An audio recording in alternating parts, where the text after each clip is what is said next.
Most of us spend much of our time indoors, but children in particular need time outdoors, especially in natural settings like parks and other places where there's lots of vegetation. I would like to share 3 ways in which contact with nature can help children develop. First, nature stimulates children's curiosity and their powers of patient observation. Research by Roger Hart, Robin Moore, and others has found that in natural settings, children spend long stretches of time quietly observing things, such as flowers, birds, insects, squirrels, and other small animals.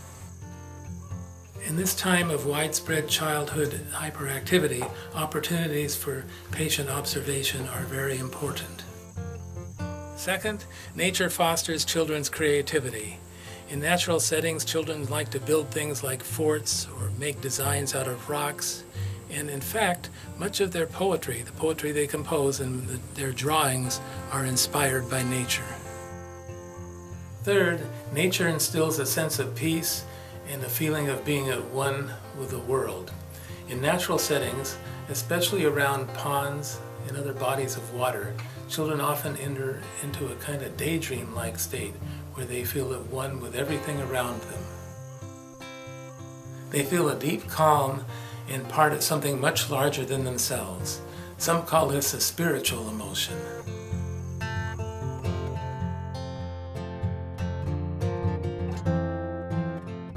There are many ways in which parents and teachers can help children learn about nature.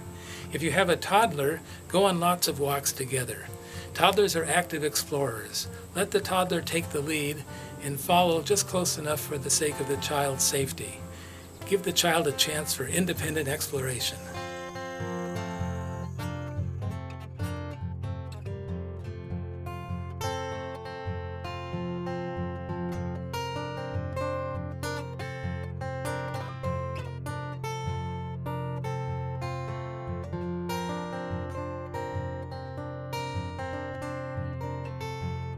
A good book on activities for parents and teachers is 10-Minute Field Trips by Helen Ross Russell. Here's a sample of her ideas. Even if a playground is mostly asphalt, animals such as birds, insects, and squirrels will come. Children can go outside and count the animals. They can also make maps of the areas where the animals congregate, and they can consider what attracts the animals to these places.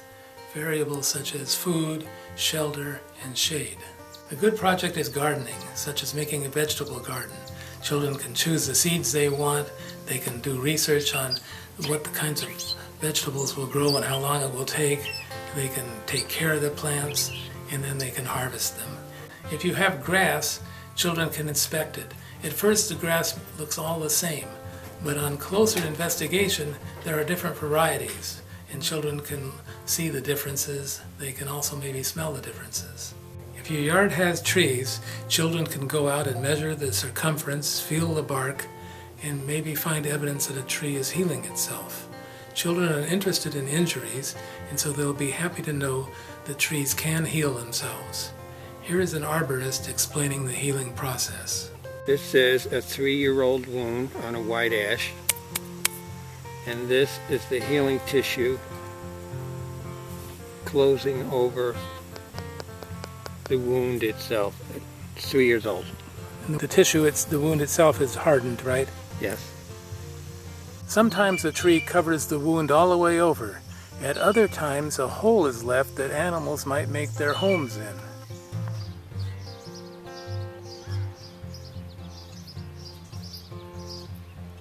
Children also like to record the changing colors of the leaves during the seasons.